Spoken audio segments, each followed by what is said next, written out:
Sports Talk Radio, coming to you here on KDSJ 479, Monday through Friday, from 1 to 2 p.m. And today, we're going to take a little hog walk. I used to do this several years ago. I think I may start doing it once again. I may start taking a little hog walk, Demetrius, and coming up with some of the past to kind of get people back to, what maybe the future will hold. But today, we're going to go back to that 1978 Orange Bowl game. The game where the Arkansas Razorbacks really put on a defensive performance that I don't think a lot of Razorback fans have seen since with the dominant defense they put on that night. We're going to talk to all Southwest Conference defensive back here at the 1:30 hour, Patrick Martin, all the way from Dallas, Texas. We'll talk to Patrick about those illustrious times and just what it's going to take for Arkansas to get back to the glory days of Razorback football. A lot of things that he's going to say, and we and I, Demetrius, can also attest that we've had a conversation that, Demetrius being in the age group that he is, he was really enlightening. I think it's going to be something that we need to share with all Razorback fans so we can kind of get this thing going. And I want to bring in my guy, the man behind the scenes. You hear him talking, but rarely will he put his come on the screen. Demetrius, they call him Demigod Johnson. What's up, my man? What's happening with it, Pat? What you looking forward to hearing today? You heard some good things prior to this interview from Patrick. What was one of the things that maybe the younger generation will be surprised to know? Man, y'all won't believe this. Everybody after maybe 2005 can understand what I'm saying. Pat and Mr. Patrick say there's a running back better than Darren McFadden. Man, I'm trying to tell you. He said there's a running back better in the history of Arkansas better than Darren McFadden. I can't believe this, y'all. He said somebody's better than D-Mac. That's what I'm saying. I mean, I've always said, and people, and Dimitri, I mean, all you that's listened to our show over the years, you heard me talk about Bean Cowens. I think number 28 was the best running back to ever come through the University of Arkansas. And why I say that is because his running style. Back in the day, I mean, there was a lot of 25 to 30 carry ball games, and they didn't have the 1, 2, 3, 4 backs that would just rotate. I mean, you had to have the Iron Man mentality, and it was a physical brand of football. And Ben Cowens, I felt like, if you go back and watch film, you younger guys that didn't get a chance to see those years, go back and watch that style and the way and the conviction in which he ran. Then you'll come back and kind of get with us older guys, Demetrius. So you guys live in an era where you can't really tackle anybody. If you go head first and you actually knock somebody on your butt, you're probably going to get a penalty. And for making a good picture-perfect tackle, which how we were taught, you're out of the game. And so, I mean, football isn't what it used to be. It's more geared toward the offensive players. I definitely have to agree. I think over the years, just so many traumatic head injuries and guys complaining about just the physicality and the aggression that's really in the game of football. There were even scientists saying that football really needs to be dismantled. That you shouldn't have human beings running that fast and that powerful at each other. But I want everybody to know we'll be back with the whole guy segment tomorrow. We got some pretty good guys. We're going to even go down even younger because we say Sam Pittman and those guys don't stop watching. So why should we? We're going to have on Stantavius Smith, a big-time 2023 defensive end prospect out of the Georgia Peach State. He'll be on tomorrow, as will Denzel Moore, another Georgia Peach in that 2023 class that Coach Sam Pittman and staff have just recently offered. See, Demetrius, we go all over the place. Absolutely. I'm telling you, when you can have classes and you get out to those 22 and 23 guys, that's a program that has a plan, and that's the way I really think. I think that's what Arkansas missed out with Brett Bielema and Chad is they didn't seem to have that plan of how they want to go about recruiting the elite kids and building early relationships. I think that was the big thing. I think it was a little bit more than just actually recruiting, because I think Chad actually did a pretty decent job in Bielema at the early tenure of his career here at Arkansas. I think really what it was as you begin the football operations, I think guys noticed that they weren't equipped to manage the team at this high of a level. Right. I think those were two coaches. I talked to former players yesterday. I was eating down at KDK's, and I had a former player come up and he was talking about how guys just underestimated the SEC and didn't really understand what it took to compete. Not only from a recruiting standpoint, like you mentioned, but just the preparation and the type of strategies that really cause for you to be successful in the SEC. If you have any questions, you want to chime in, this is a day of reflection. It's good reflection. Let's talk a little Arkansas memories. Let's go on that walk. And you can go with us. Chime in with anything on our Facebook Live or our YouTube live stream. What was it about that 1978 season that stood out to you? Where were you at the night that Arkansas shocked the world in the Orange Bowl and had their way? Yes, had their way with the Oklahoma Sooners and Barry Switzer. That day in South Beach. I mean, give us those, shoot us, anything. I mean, we want to talk, and we hope you do too. But we're going to take a real quick break, and then we'll start talking questions, and we'll get into this year's football season. And, where do you see Sam Pittman and those guys? It's On the Hill with Pat Jenkins, and it's our Wednesday edition of On the Hill on KDSJ 479. Back in a moment.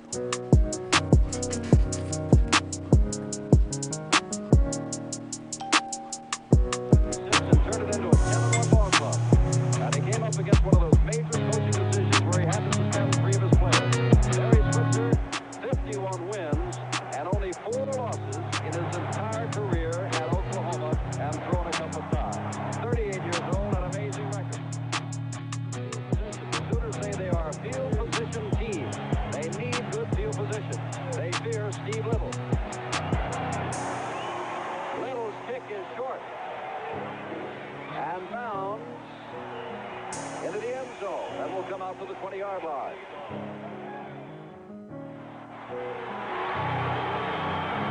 They give it to King, and King is stacked up at the line of scrimmage.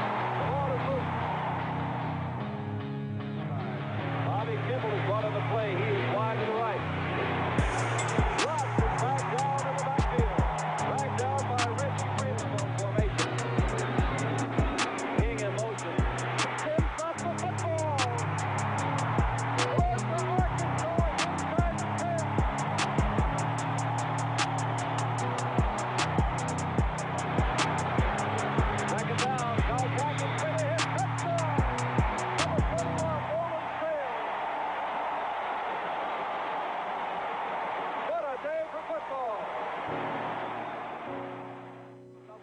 In the first 5 minutes of the game. Whoa! Peacock is set head on. Reggie Freeman down at the bottom of the stack. He's got 3rd down and 7. Now Cagney back to throw. Loops it out to Sales. Sales has the 1st down and more. The touchdown maker's out to the 37-yard line. Now Cagney. Look out, now Cagney. He gets away. Throws it, has a man open.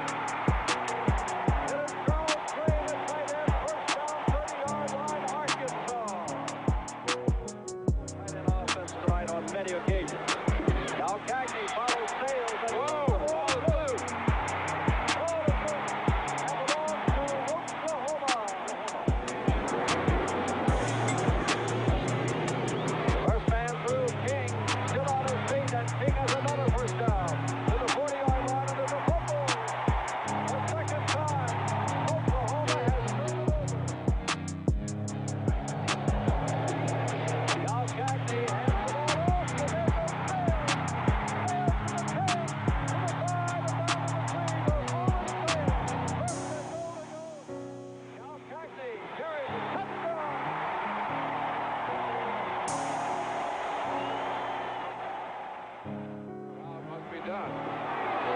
Second down, 13 to go. Whoa, reverse, that is Jim Howard, the left end, who followed Peacock all the way and dumped him back at the 40. And we have 2 wide receivers in there as Luck goes back, slips to the down at the 45. The line of scrimmage is the 31 of Arkansas, and they spot the ball. Rolling Sales gets another good run and has a 1st down at the 20-yard line. Sales has been outstanding running for the fullback. Arkansas, with 2 first-quarter touchdowns, leads the team that came in here thinking they could win a national championship by winning tonight. Playing with a bruised knee. Now Cagney is looking to throw on 1st down and has a man out there, and it is complete. Across the way, and that is Stiggers. Stiggers takes it down. 3rd down and 8. Stiggers and Farrell come to the left, and Cal Cagney goes back to throw. Cal Cagney has a man out of the backfield.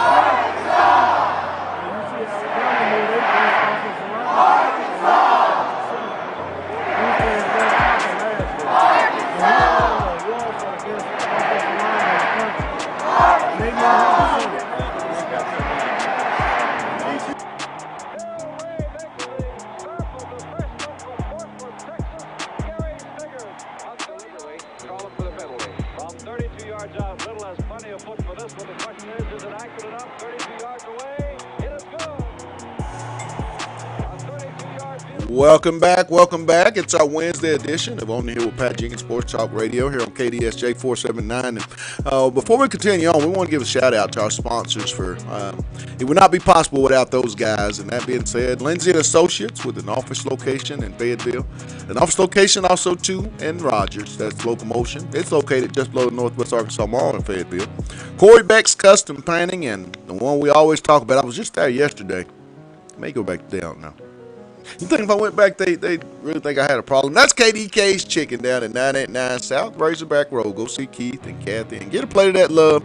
They say it on the building. It's not your mama's, but I say it's the best chicken and waffles in the South. Meet us there or beat us there. That's KDK's Chicken at 989 South Razorback Road. And, we were talking off the air, and as you noticed throughout the break, we're going to play, the duration of that 78 Orange Bowl. I like to say it was the night the lights went out for OU because Arkansas and the way they play defense and offensively, Roland Sales had a night that I think you only can dream about as a running back and a collegiate player, over 200 yards rushing, and to do it when you weren't expected to do it. That was something that as a little kid I had a chance. I remember where I was watching the game, very excited to see the domination from the University of Arkansas. And Demetrius, I mean, you hadn't known Arkansas to be that program that when you thought of football, you thought of Arkansas football. That's not something that's been going on in your estimation and your time watching the Razorback program. Where do you think the disconnect happened from a well-known to an also ran? Because it's been so inconsistent since '89.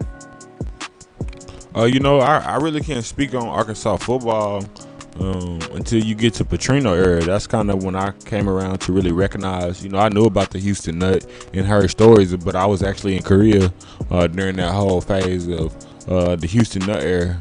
But when I got back to the States, I had heard, about Petrino. Right. And what I honestly think the disconnect came is they spoke about how none of the former players really want to come back and support Petrino like that. You know, and I think that's huge when you look at a program like an Alabama or like an Ohio State. They embrace former players coming back. They make sure they use these former legends of of that particular college to go recruit. They'll bring Alabama. They make sure to bring Mark Ingram on the sideline and make sure the players know who this guy is and the history and the impact that has affected these guys to come out here and play the game. Same thing with like a LSU when Patrick Peterson and Tyrann Mathieu comes home. So I think Arkansas has to embrace that. It's funny you said that because I was watching a social media video, or I was watching a TV show, and it was all access to this national championship year of LSU, and they were about to play in Auburn, and it was so amazing to watch right before in the pregame warm-ups. Here comes the Honey Badger, and he's jumping around in the huddle, and those guys are getting hype. And then there's another professional defensive back in there. He's talking about swag, and they're coming back in the huddle with guys that are going through what they went through. These young men in those LSU uniforms can see success, but they also see those pros coming back and supporting them, and that makes you want to go a little harder. You don't think if you're Monteric Brown, Jalen Catalon, and a Patrick Martin or a Kanoy Kennedy or a Ken Hamlin or a David Barrett jumps in that huddle with you right before warming up. I mean, you're not going to get a little energy because you understand that this guy feels the passion for you because he walked on this field and went through this same process. And I think that's something that's going to be really big. I think that's what Coach Pittman, having the history of knowing the program as he has from, being that young high school guy that came over from Fayetteville and wanted to play football here, he understands, growing up in Grove, Oklahoma, you're not too far from the hysteria of what Arkansas football was. So I thought, that's why I felt so good, Demetrius, and having Sam Pittman be the Arkansas coach, because I knew growing up, I understand the fibers that you have to be an Arkansas Razorback, and it's us against the world mentality. You're always out to prove your opponent wrong, and the nation. It's just the way it's been over the history of this program, and Sam Pittman exemplifies all of those things: hard work, gritty, honest, but he has a passion for where he's at. He's going to be where his feet is, and these kids and kids that'll come in years to come, they can feel it. We heard Ty Simpson yesterday talk about the energy he's felt. Pooh Paul, he mentioned the same thing. I mean, this is just something I think this whole staff, but it starts at the top, and when you have passion and a purpose for what you're doing, you'll eventually get it done, and I think you're starting to see the fruits of that labor. But any questions? Do we have any questions? Let's see here. No, we got a lot of viewers, Demetrius. Are we that good? Do we put it down like that? Oh my goodness. Now we talked about yesterday who is your most important player, and we had this KDK's table talk yesterday. That's what we're gonna start calling it, the KDK's table talk of the day. Yesterday, Demetrius, and there was some varying degrees of who the most important offensive player is, or who the most important player for this year's football team is. And I'm of the belief, number 16, the true sophomore, Traylon Burks, will be the most important offensive player on this football team. I think as Traylon Burks goes offensively, so go with this offense. I think if he can really be established out on the flanks and be able to be used in jet sweeps, then I think you possibly can see a 15-yard rusher and Raheem Boyd, and maybe close to another 1,000-yard rusher. I don't know who would be the next man up to get those. If there was a situation that arises, Demetrius, who's the next running back that you would pencil in to be the closest to reach that 1,000-yard barrier? I probably have to say T.J. Hammonds. I think I don't necessarily know rushing, but I think when you look at how they're going to use him, I think he'll definitely eclipse 1,000 all-purpose yards between running, catching, trying to use him in special situations. So I think T.J. Hammonds, just with the praise that Sam Pittman spoke about him, and just the speed that they're lacking in what he brings to the table as far as his speed. So Curtis Brooks, we got a new viewer that's starting to chime in. He says back then we expected to win every game that we played, no matter what. And he's correct. I mean, I understand the days of the 70s, 80s, and there was a period there with the Houston Nut. And then, Bobby Petrino had those really two successful years when he posted in 10, 11, and 21 and 5 record. But as I say, the consistency. It was in those 60s, 70s, and 80s. You knew Arkansas was at that threshold to win anywhere from 9 to 10 games. I mean, that's what they were going to do, and that just hadn't been the case. I really think the move to the SEC was the best move. I think it's taking time out. I think it's taking a lot of time for Arkansas to understand, like Sam Pittman. I keep going back to that statement. You're having to understand recruiting on steroids. You have to recruit to the SEC totally different, I believe, from any other conference in the country. It's just the athletes, Demetrius. I mean, that's what it boils down to, the Jimmies and the Joes. And you have to be a relationship builder, not more so with the high schools. You have to be that college coach that's walked in those guys' shoes, and they can really feel a genuineness and a trust. And I think that's what this staff really exemplifies. And it starts, like I said, it goes from Sam all the way down. People can feel it, and it exudes throughout the players. And as a result, that's how they're going to get this program going back. But we're going to take another quick break. It's getting close. We're about to bring him in. Former Arkansas All-Southwest Conference defensive back. He's coming, and we're going to take that hall walk. It's time to put some prints in the street. We're going to show you how we do it. It's On the Hill with Pat Jenkins on KDSJ 479. Back in a second.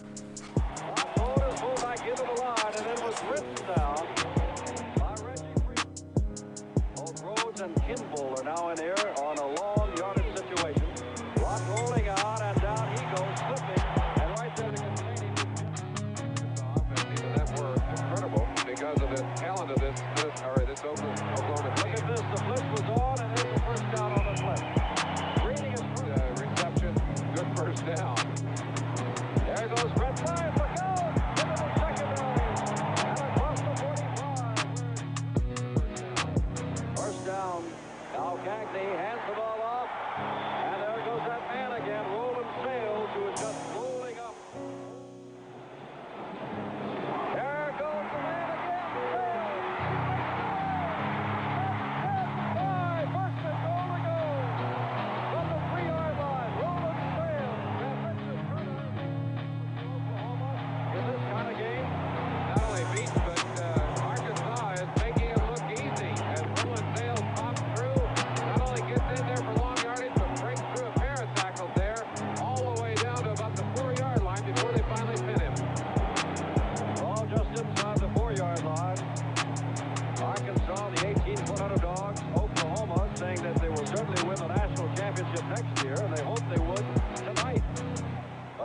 going that way. There it is.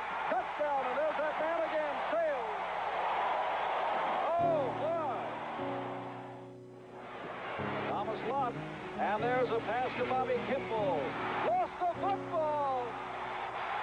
Belongs to Arkansas. They fumbled it away again. And William Hampton comes up with it. And Barry Switzer is beside himself. What could the rumble out there tonight, Jim? Now Cagney has the Sales.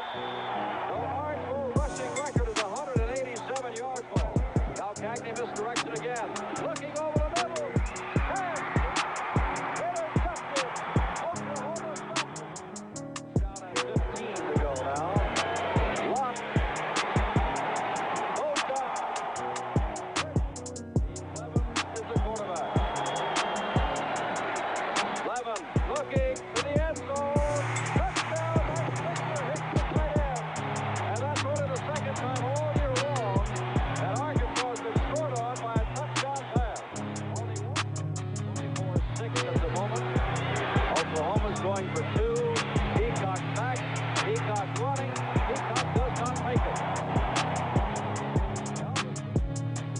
They'll fake the rolling Sales. They set it up on the far side to him. Sales gets out across the 30. First down. He's done it again. Big play for Roland Sales. About a yard to go. Lott is wrestled down again. Walk down and two. This is Peacock. Look out! He's down. They held.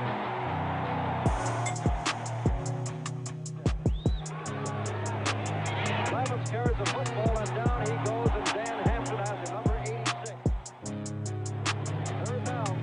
And there goes Sales, and there goes the record. As Sales gets inside the 30-yard line. Record-breaking run by number 21, Sales. He just sails through there, showing some tremendous speed. I don't think anybody knew he had that kind of breakaway speed. That's Zach Henderson, the fine free safety, finally pulling him to the ground. But there it is, 23 carries, 205 yards. That is official, 205, a 200-yard day. Look out, there goes one of them, touchdown! Oh, the Arkansas Razorbacks will sue big on. Man, I like chicken and waffles. What's a good place I can get some chicken and waffles? I know. KDK's Chicken at 989 South Razorback Road. Get on down there and see Keith and Kathy. Get a plate of that love. And like they say on their building, it's not your mama's. The best chicken and waffles in the South. They even got chicken wings. And they got these things called loaded fries. I think you might want to get on down there. Meet me down there or see me down there. KDK's Chicken at 989 Razorback Road. Welcome back. It's our Wednesday edition. The weeks go by so fast. You just never know. And at our age, it really goes quickly. But we're going to start a new thing. As you said, we told you we were adding some things to the program. Well, we're going to start taking a little hog walk every now and then. And we're going to kind of take you back in the past to get you ready for the future. And our first stop, Arkansas played one night, and I'll never forget it as a 9-year-old young man watching the defense as the University of Arkansas, and I said, had their way with Barry Switzer and the Oklahoma Sooners in the Orange Bowl. And one of those guys that was a key part of that defense, wasn't it? I think is probably the greatest to ever play at the University of Arkansas. He was an all-Southwest Conference defensive back, played at the University of Arkansas from 75 to 78. Patrick Martin, all the way from Dallas, Texas. P. Martin, welcome to OTH. How you doing? I'm doing really good, Patrick. When you look back over your time at the University of Arkansas, once again, I want to thank you for taking time out to go on this walk with us. What were some of the moments that stuck out to you during your Razorback career here in Fayetteville? Well, one of several, but one of the key things is being a recruit in 1974. There were 5 players that was instrumental in me coming to Fayetteville. Dennis, Winston, and Alvin Jordan was key to get me to attend Fayetteville. And one of the things were they believed in championships. Right. tradition of championships. And of course, I come from a high school of winning. Carter High School is one of the winningest high school in the Dallas-Fort Worth area, and I believe in winning.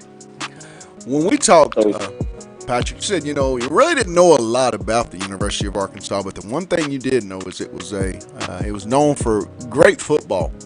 We think back to the times you were here, 70s, the late 80s, and it just seemed that the early 90s, that's when the imbalance started to happen. From a player standpoint, and you lived in the heyday. What do you think happened with the University of Arkansas program that caused this? It's been a downslide. I will say I hadn't kept up totally with the university, but I'd say in the short term, last 5 years, I don't know what the recruiting efforts are in, I call it the grading of the players. Right. When I see a 4-star at Arkansas and a 4-star at Alabama, the season being a little imbalanced. I don't know what that means because I'm not a recruiter of athletes today. But back in the days, if you got a blue chip at Arkansas, he could play anywhere in the Southwest Conference and start. I'm not sure that's the same thing today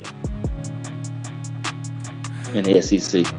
Patrick, what was it about that defense in 1978 that made you guys so special? I've said it before, and I'll continue to say it. As a young boy, to see the way that defense played, the cohesiveness, and really the physicality in which y'all played. What was it? Because not a lot of people gave y'all a chance when you headed to South Beach to play Oklahoma. What was the room like heading into that ball game? And like I said, what made you guys so special?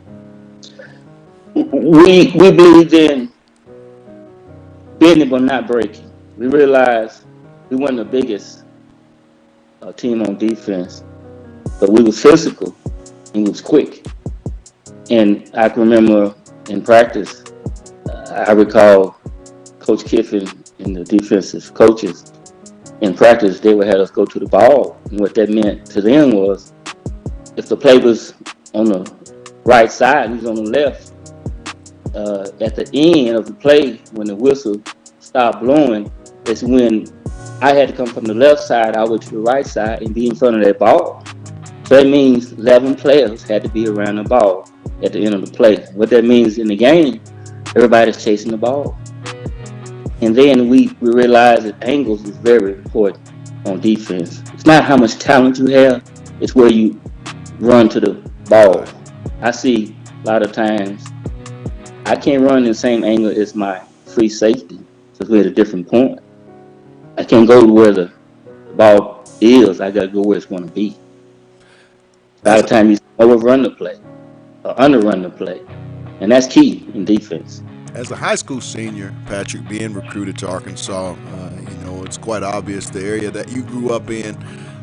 You didn't go through a lot of what today's society is going through with all this racial tension that's going on. But, coming to Fayetteville, how much of a difference was that being one of the first African-American players? I know it had to be a big adjustment, but, when you sat down with head coach Frank Broyles and that staff, what was that conversation like, to make you, really, really say Arkansas is a place I want to be? Well, tradition. It had tradition. I was recruited by Jimmy Johnson, and I understood. I wasn't very familiar with the Arkansas program, but I knew when Arkansas came in the state, especially in the Dallas-Fort Worth area, they were respected. You had an Arkansas T-shirt or hat on, you were respected. Today, I can go around with an Arkansas T-shirt, and it don't feel the same. You had some pride when you in the 70s with Arkansas because we was winning. Right. Now, it's different. It's different. And in the man experience, again, you can't beat the winning program. It's all about going to bowl games and winning back then. That's all that mattered. We didn't have all the, social activities as they have today. It was a dorm room, and we had a few, dances, dormitories, but that was it. but we won football games. And I think to walk away in my lifetime with, when you don't have a lot, you build a cohesiveness with your players. And we would sit in each other's rooms and talk, talk, talk, talk, talk, talk, talk. That's all we had to do. The one thing And that that made it close.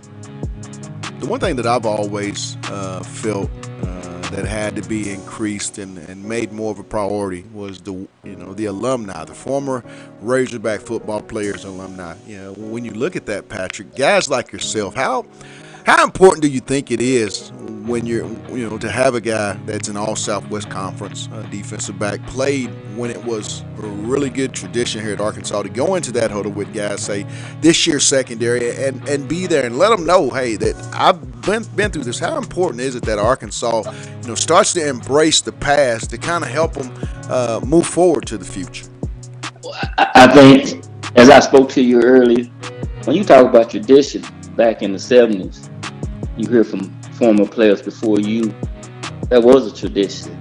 And then I hear, and I'm not trying to be demeaning, is I hear coaches of in the past, they'll talk about tradition. And I'm like, man, tradition, what tradition are they talking about? Because we hadn't won so long. And if you get a former player who can really speak to tradition, who they can see, and they can talk tradition, it means a lot. If Jimmy didn't have any tradition with the Razorback, who knows? I might have came to Arkansas. Right. Jimmy was at Arkansas. Jimmy played at Arkansas. He can tell me what Arkansas was all about. Who are some of the big time players? I've had this conversation at running back. In your opinion, I'm of the same belief, Patrick. It was Ben Cowens. Some people say Darren McFadden, but why is it that you felt Ben, even to this day, is the greatest running back to don that jersey in Fayetteville? I was amazed. I was actually a running back recruited to Arkansas, and I wasn't a big player. And as I was telling you, I was blessed to get moved over to defensive back. But when I first saw Dennis, when I first saw Ben, I was amazed his stature. You're talking about a guy who was built for a running back, and as a trackster, I was amazed how fast he was and built so good as a running back. Ben could do it all. The main thing, Ben could take the ball inside and get the yards you needed. And then he can go outside with the pitch. And I love running backs because I was once was. When you get in the secondary, you got to have another gear, right? So you got secondary people can run, flat out run too. Then you get into the secondary, he gonna hit another gear. Right. All running backs don't have it.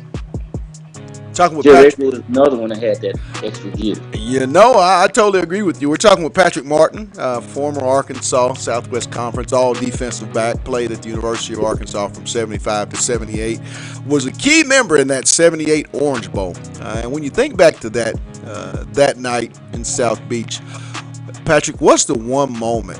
Is there any particular play that sticks out to you in that ball game? Yes, it was when Howard Sample, who's not spoke of much as one of I call it the key players on our defense. Howard got hurt, I think maybe the first quarter, and we had a backup to come in. And I remember to myself, Lord, this is going to be a long night. Not saying that the backup wasn't a good one, but it wasn't Howard. Because as you probably aware of, we had 3 first team outside was conference defensive back that year. Right. And that, I don't think that's been done in Arkansas as I speak up today. No, it hadn't. It absolutely And hadn't. I think, and maybe the defensive line and the linebackers may not believe me, but I think the secondary was the backbone. What did Lou tell you guys right before you hit the field, that final speech before that ball was kicked off? Do you recall any parts of that speech? Be honest with you, man, I was so in tune about what I should be doing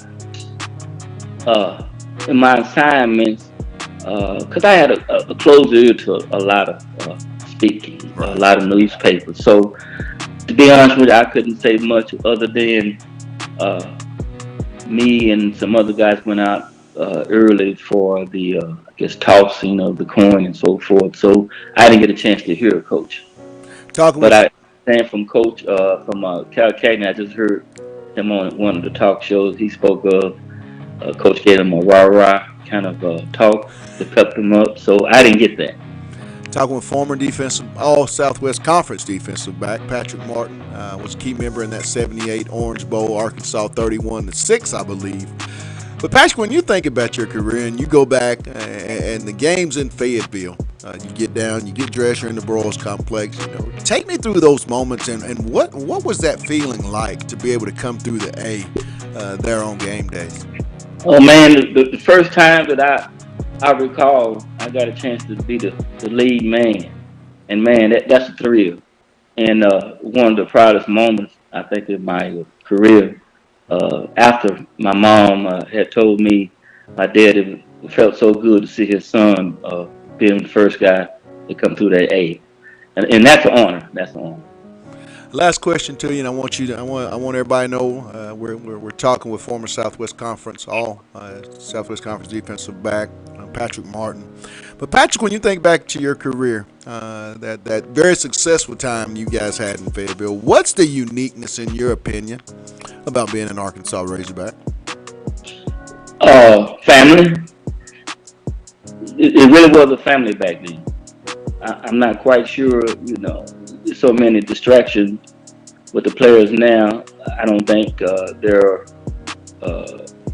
in the same. Like for instance, we was in Wilson Sharp dorm room, and when you eat in the same place and you sleep and all the other stuff, man, you got to love on your brothers, Well, my your man, teammates. Patrick, So that's key. thanks for the hog walk, my man. I'm gonna be calling you during the season so we can get some breakdown on those Sunday shows we're about to Man, I appreciate embark on. All right. Yes, sir. Hey, Appreciate you. have a blessed one, my man. You too. Thank you.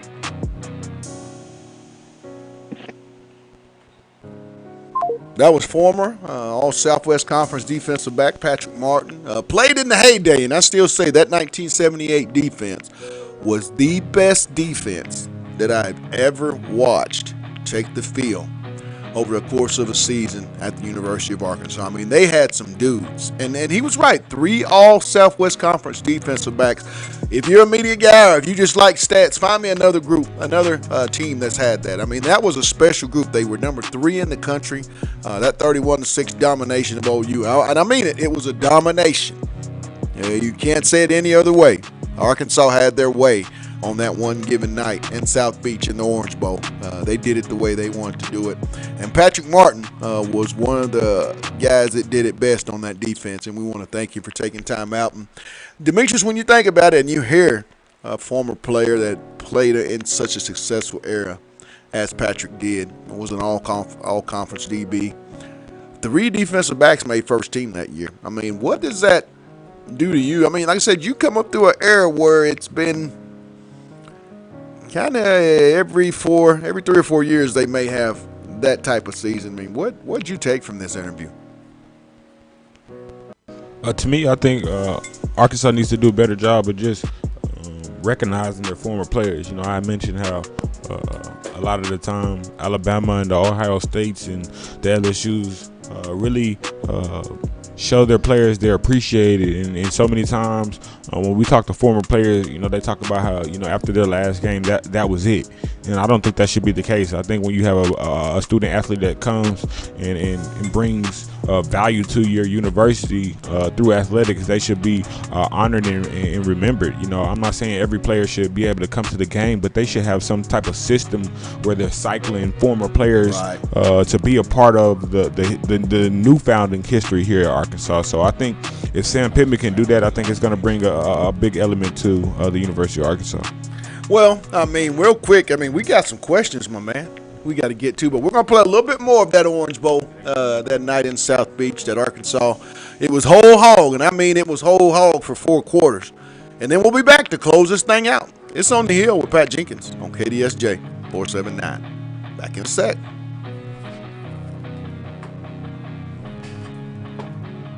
Got good energy right there. Do put it down like that.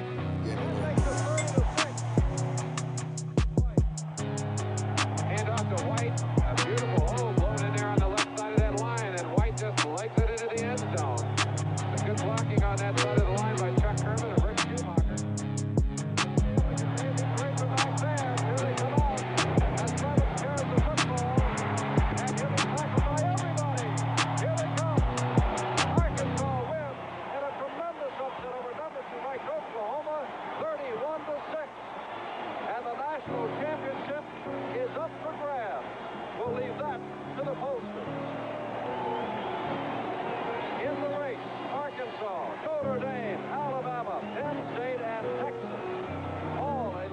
I like chicken and waffles.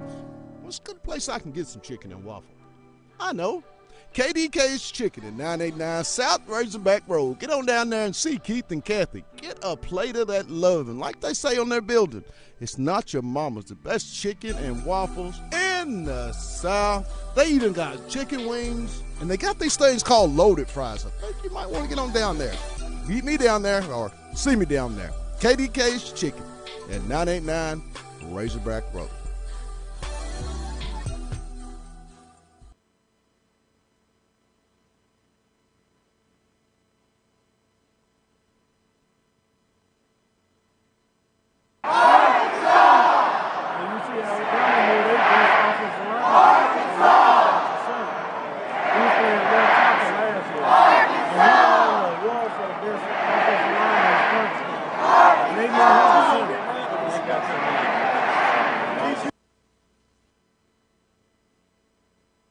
Welcome back to our Wednesday edition of on the Apache Sports Talk Radio. It's our closing segment as we, those who just tuned in, had a chance to talk and go on a hog walk.